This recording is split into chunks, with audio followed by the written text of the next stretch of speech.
आपने बहुत ज़्यादा न्यूज़ सुना होगा, इस पे आर्टिकल भी देखा होगा, सोशल मीडियाज़ पे भी डिस्कस किया जा रहा है कि इंडियन स्टूडेंट्स को यूक्रेन ने हॉस्टेज बना लिया है। हॉस्टेज क्यों बना लिया है?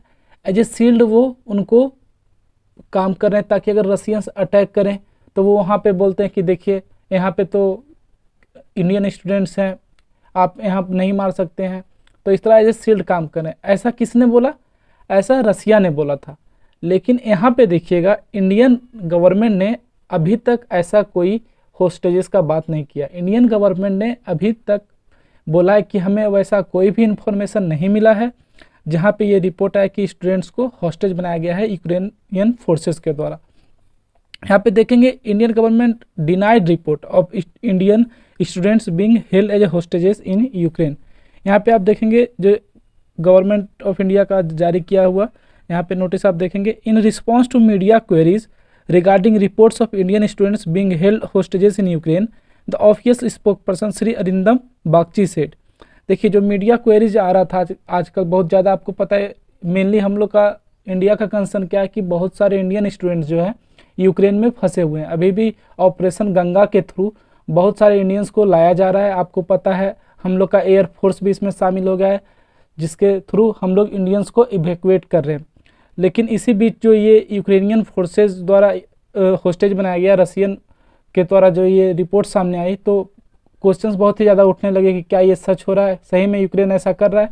तो यहाँ पे इंडियन गवर्नमेंट ने बोला है, our embassy in Ukraine is in continuous touch with Indian nations in Ukraine. हमारा जो एम्बेसी है वो कंटिन्यूअसली टच में है, और ऐसा अभी तक कोई भी रिपोर्ट नहीं आया है जिसमें ये दिखता है कि यूक्रेन ने होस्टेजेस बनाया है इंडियंस को, एज ए शील्ड काम कर रहा है। लेकिन आप यहाँ देखेंगे रशियन गवर्नमेंट ने ये बोला कि जो यूक्रेनियन फोर्सेज है वो इंडियन स्टूडेंट्स है उनको होस्टेज कर लिया है, एज ए शील्ड इस्तेमाल कर रहा है, ताकि जो रशियन फोर्सेज हैं वो इजीली इवैक्यूएट भी इस कारण नहीं कर पा रहे। वो लोग कोशिश पूरा कर रहे हैं इवैक्यूएट करने का, पर वो नहीं कर पा रहे। तो आप बोलेंगे वेट, इंडियन स्टूडेंट्स इसको रशियंस क्यों इवैक्यूएट करेंगे? तो देखिए यहाँ पे इंडियन गवर्नमेंट और रशियन गवर्नमेंट में बात हुई थी। बताया जाता है मोदी पुतिन का फ़ोन पे बात हुआ था, जहाँ पे देखिए हुआ क्या था, बात हुआ था कि कैसे इंडियन स्टूडेंट्स को निकाला जाए सेफली। तो आपको पता होगा, जैसे अगर देखिए खार्किव में बहुत ज़्यादा बॉम्बिंग हो रहा है, अगर खार्किव में बॉम्बिंग हो रहा है तो अगर आप इस तरह देखेंगे कीव होते हुए उधर आना पड़ेगा तो बहुत लंबा पड़ जाता प्रोसेस। तो इसलिए इंडियन और रशियन गवर्नमेंट ने ये बात बोला कि ये एक काम करते हैं, जो खार्किव में आप हमारे स्टूडेंट हैं, हम इसको इधर पोलैंड वगैरह नहीं ला रहे हैं।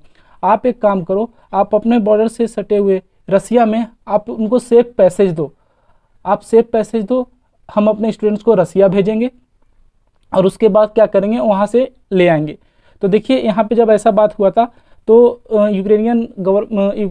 रसियन गवर्नमेंट ने बोला ठीक है। उन्होंने ये भी बोला कि ठीक है हम सेफ पैसेज देंगे, इंडियन स्टूडेंट्स को निकालेंगे, वहाँ से उनको रसिया लाएंगे और वहाँ से फिर हम अपने विमान के थ्रू या इंडियन गवर्नमेंट का विमान जो रहेगा उसके थ्रू हम लोग सेफ जितने भी इंडियंस हैं उनको इंडिया पहुँचाएंगे।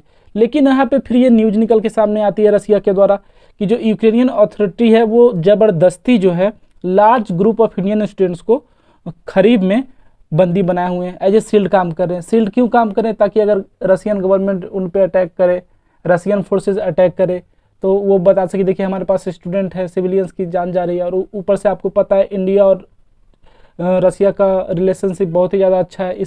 इस समय भी आप देखेंगे इंडिया जो है रसिया के खिलाफ एक भी स्टेटमेंट नहीं दे रहा है। तो ये सब न्यूज़ जब निकल के सामने आई तो इसीलिए इंडियन गवर्नमेंट का यहाँ पे आज आपने देखेगा जारी किया, एक आप क्लियरेंस दिया कि नहीं अभी तक ऐसा कोई रिपोर्ट नहीं आया है। उसके बाद रशियन आर्म फोर्सेस ने बोला कि हम लोग हर कोशिश कर रहे हैं जिससे हम लोग इवैक्यूएट कर सके इंडियंस को, लेकिन प्रॉब्लम वही बताया। और यहाँ पे देखिए एक चिंता का भी विषय है, क्योंकि रसिया ने यहाँ पे साफ बोला है कि देखिए जो फोर्सिबली आप रखे हुए हैं, यूक्रेनियन को बोला कि जो फोर्सिबली आप स्टूडेंट्स को होस्टेजेस बना के रखे हैं, एज ए शील्ड काम कर रहे हैं, तो अगर इसकी रिस्पॉन्सिबिलिटी यूक्रेन लेगा तो इससे देखिए चांसेस बहुत ज़्यादा बढ़ जाते हैं कि नियर फ्यूचर में कुछ और सैड न्यूज़ इंडिया को सुनने मिल जाए। क्योंकि यहाँ पे रसिया जो है डायरेक्टली ब्लेम कर रहा है यूक्रेन को कि आप होस्टेजेस रखें, अगर वहाँ पे कुछ हर्ट लाइफ किसी का नुकसान पहुँचता है तो इसका जिम्मेदार कौन होगा? यूक्रेन होगा। अब देखिए बताया जा रहा है कि टोटल आपको पता होगा 20,000 स्टार्ट में एस्टिमेट बताया गया था कि वहाँ पे आपको स्टूडेंट्स जो है इंडिया के यूक्रेन में पढ़ते हैं, लेकिन यहाँ पे अभी दिखाएगा approximately 8,000 Indian mainly students are still standard in Ukraine. मतलब बताया जा रहा है कि 8,000 स्टूडेंट अभी भी यूक्रेन में फंसे हुए हैं, ऐसा हर्षवर्धन श्रृंगला ने बोला है।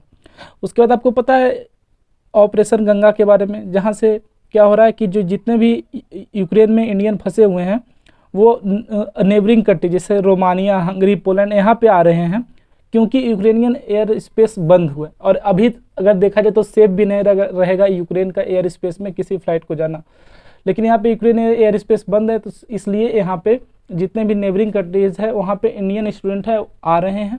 उसके बाद वहाँ से C-15 ग्लोब मास्टर जो इंडियन एयरफोर्स का है, उसके बाद आप देखेंगे एयर इंडिया, अलग अलग फ्लाइट से वहाँ से सबको इवैक्यूएट किया जा रहा है। आपको पता है एयरफोर्स अभी रिसेंटली ही इसमें इन्वॉल्व हुई है। तो आने वाले देखिए दोस्तों, आने वाले समय में इस पर फर्दर डेवलपमेंट क्या होता है। अगर इस पर कुछ न्यूज़ निकल के सामने आती है तो मैं आपको इसके बारे में बताऊंगा। तब तक पढ़ते रहिए। जय हिंद।